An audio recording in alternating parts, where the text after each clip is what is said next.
Halo semuanya, balik lagi di channel Alim's Moto dengan gue Alim. Kali ini gue pengen review underquilt buat hammock camping.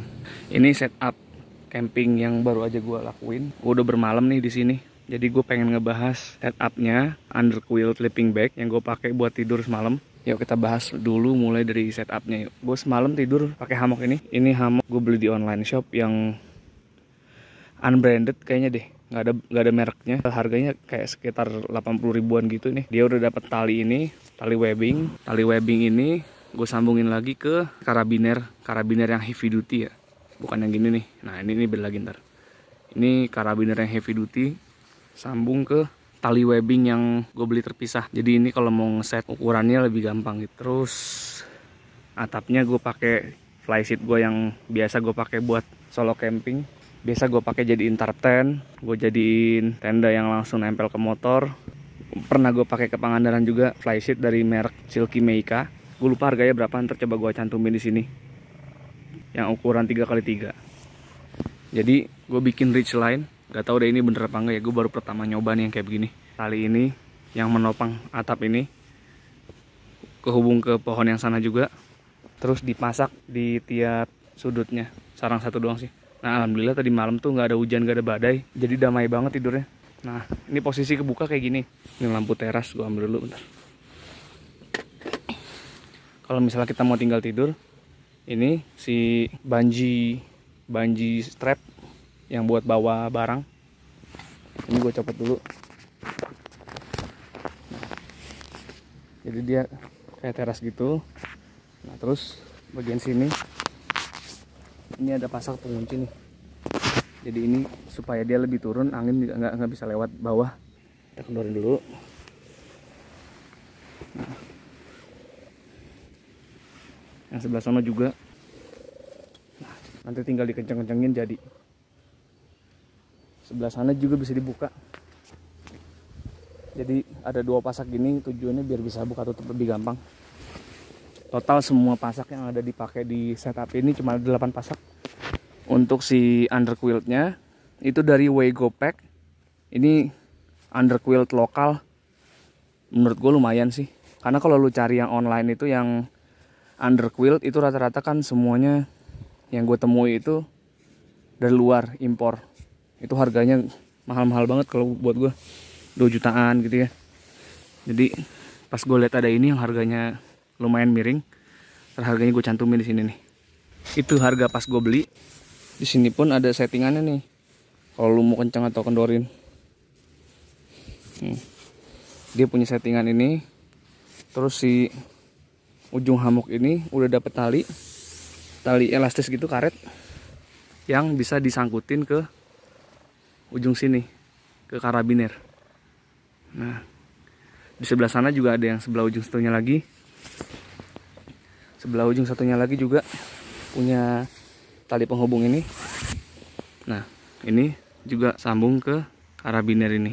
Jadi ketika lu pakai hammock tuh, hawa dingin paling banyak datangnya dari bawah, bukan dari atas. Beda ketika lu tidurnya napak di tanah, lu ngebalikin pakai aluminium foil atau alas karet gitu ya, buat ngebalikin hawa panas badan lu. Tapi kalau ini nggak bisa kan, hawa panas lu tuh direnggut habis dari bawah.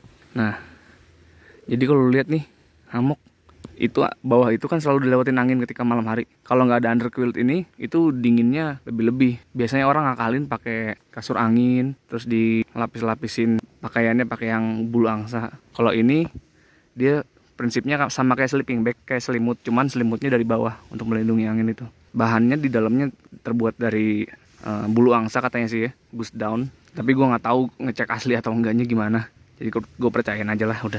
Dan yang gue rasain ketika pakai setup ini, ternyata bener-bener dari bawahnya gak dingin sama sekali ya, gak semeriwing. Ternyata malah dari atas kekurangan, karena ini emang bisa ditutup. Jadi ini bisa kayak dihubungin gini.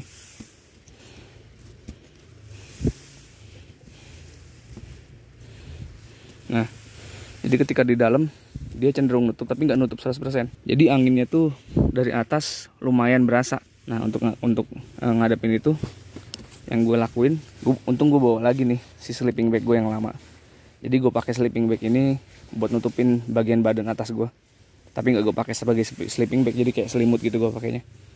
Nah, terus oh iya, sama si underquilt ini dia tuh bisa dipakai juga buat sleeping bag biasa, sleeping bag yang modelnya amplop gitu atau selimut. Kalau lihat sini nih ada sletingnya, ini bisa dihubungin terus ditutup sampai sana. Tapi kayaknya kalau lagi dijadiin buat underquilt ini agak susah nih dihubungin ya. Terus yang kayak gue badannya agak gede gitu ya, agak lebar. Itu kalau ini ditutup kayaknya bakal tambah gak leluasa gitu. Jadi gue lebih enjoy kalau dibuka aja, terus gue tambahin ini.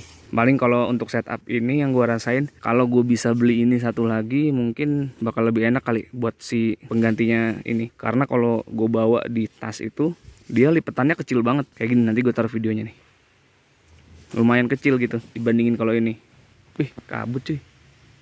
Masya Allah. Kalau overall gue bandingin dari si setupnya yang biasa gue pakai tarp itu, yang tidur di tanah, terus dengan ini itu sebenarnya lebih ringkes kalau bawa ini, karena gue nggak pakai bawa alas aluminium sama nggak bawa kasur angin. Kalau sekarang gue bawa buat cadangan, karena gue pertama kali nyoba ini kan takutnya gagal. Tapi kalau misalkan bawanya setup ini doang, itu mungkin tas itu udah muat sama buat bawa barang-barang masakan dan alat masak. Kalau pakai yang di tanah itu agak sedikit lebih banyak bawaannya, cuman tetap tergolongnya lebih ringan, lebih ringkas daripada kalau lu pakai bawa tenda. Dan ini juga si kelebihannya pakai hammock ini yang gua rasain itu tadi satu, bawaannya lebih praktis. Terus kedua, kalau hujan ringan ya, lu nggak usah khawatir bawahnya tuh bakal basah gitu, karena lu ada tidurnya di atas gitu, nggak bakal kena air. Tinggal pastiin aja flysheet lu mereknya yang bagus sehingga nggak bocor gitu ya. Kalau kondensasi dia hampir gak ada ya, karena mungkin kebuka banget tuh, jadi aliran udaranya bagus. Ya paling kalau misalkan badai angin itu harus agak hati-hati. Tapi gua rasa sih kalau lu pakai hammock kan lu pasti campingnya di tempat yang kayak hutan-hutanan begini. Nah kalau di tempat yang perhutanan begini, biasanya badai angin itu nggak sampai separah itu ya, kalau dibandingin sama setup yang di tanah. Oh iya, sama kalau menurut gue pribadi, setup yang di tanah itu sebenarnya lebih nyaman tidurnya, karena lu bisa bebas bolak-balik tengkurap, ngadep kiri, ngadep kanan. Kalau ini mungkin lebih cenderung ngadep ke atas badannya, karena kalau ngadep bawah agak susah. Gue nggak nemu caranya. Sekian dulu dari gue Alim, pamit dulu, peace.